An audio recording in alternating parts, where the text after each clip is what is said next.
اپنے کام کا بھی صدقہ نکالیں، اپنے بچوں کو اس چیز میں انگیج کریں کہ وہ اپنے کام کا صدقہ نکالیں، اور جو بھی آپ نے صدقہ خیرات یا کسی کو ڈونیٹ کرنا ہو تو وہ آپ کے بچے کریں تو زیادہ بچہ شکر ادا کرے گا۔ جس میں کوئی کوشچن تو نہیں؟ آگے چلیں بھی، پکی بات ہے۔ یہاں پہ میں پریکٹیکل شاید ابھی نہ کر سکوں۔ کہا جاتا ہے، ایک سنٹینس ہے، یہ ورڈ آپ نے سنا ہوگا، بچپن میں پڑھا ہوگا، جیب کاف لے جگ۔ اچھا، اس جگ کے اندر جو ہوگا وہی آپ گلاس میں ڈالیں گے۔ بہت قیمتی بات ہے، اس کو پلے سے باندھ لیں۔ جو چیز جگ میں ہوگی وہی گلاس میں جائے گی۔ اب جگ کیا ہے؟ A mother, a father, a teacher, یہ جگ ہیں، اور گلاس کیا ہے؟ اسٹوڈنٹس ہیں، چلڈرن ہیں۔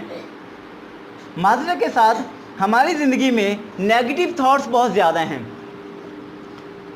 اس پہ ہم مکمل ٹریننگ کرواتے ہیں 2 اور 3 ڈیز کی، اور 8 گھنٹے کی ڈیلی ٹریننگ ہوتی ہے، 3 دن کی ورک شاپس ہوتی ہیں، جس میں ہم ایک پازیٹیو پیرنٹنگ کیسے کرتے ہیں یہ سکھاتے ہیں، اور ایک پیرنٹ کو ایز اے گھر میں پیرنٹ کے ساتھ ساتھ یہ ورڈ لازمی ہونا چاہیے جسے ہم کیا کہتے ہیں؟ کونسلر ہونا چاہیے، تاکہ بچے کو پراپرلی گائیڈ کر سکیں۔ جب بچے کو گائیڈنس گھر سے نہیں ملے گی، معذرت کے ساتھ بچہ کہاں جائے گا؟ گھر سے باہر۔ بچے کو گھر میں ٹائم نہیں ملے گا تو بچہ کہاں جائے گا؟ گھر سے باہر۔ وہاں اس کو کون ملیں گے؟ میں بتاتا ہوں ایک واقعے کے ساتھ۔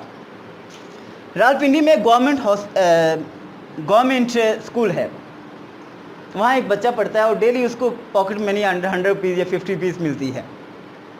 اس اسکول کے ساتھ ہی تھوڑے سے فاصلے پہ ایک چائے کا ڈھابا ہے، تو ڈھابے پہ جاتا تھا بچہ، اور کسی دوست نے کہا یار یہاں کی چائے بڑے مزے کی ہوتی ہے، بچے نے پینی شروع کر دی۔ ایک دفعہ پی، بہت ٹیسٹی، دیکھا نہیں ہوتا، ایک دفعہ آزمائے پھر بار بار آئیں، بچہ بار بار جانا شروع ہو گیا۔ بچے کو اس چائے کی ایڈکشن ہو گئی۔ ایکچوئل میں وہ چائے میں ڈالتے کیا تھے؟ ایک ورڈ ہوتا ہے سائنٹیفک، ہیروئن، اشیش کہتے ہیں جسے، وائٹ کلر کی پاؤڈر ہوتا ہے، نشہ ہے، اسے عام زبان میں نشہ کہہ سکتے ہیں۔ وہ تھوڑا سا نشہ اس کیٹل میں ڈال دیتے تھے جس کے اندر چائے بناتے تھے۔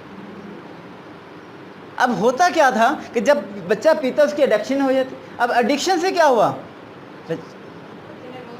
روز جانا شروع کر دیا۔ پھر انہوں نے کیا کیا، جو لوگ وہاں روزانہ آنا شروع ہو گئے ان کی اب ریکوائرمنٹ اس نشے کی زیادہ ہو گئی۔ یہ حقیقت بتا رہا ہوں، ریئل واقعہ ہے، راولپنڈی کا واقعہ ہے۔ تو انہوں نے کیا کیا، 100 روپے کی چھوٹی چھوٹی پڑیاں بنا کے دینا شروع کر دی، اور چلتے چلتے چلتے وہ نشے کا بچہ عادی ہو گیا۔ ایگزام اس کے خراب ہو گئے، پڑھائی اس کی خراب ہو گئی۔ سب سے بڑی وجہ کیا ہے کہ خاص طور پہ یہ ان بچوں کی میں بات کر رہا ہوں جن کے بچے تقریباً 11 ایئرز پلس ہیں،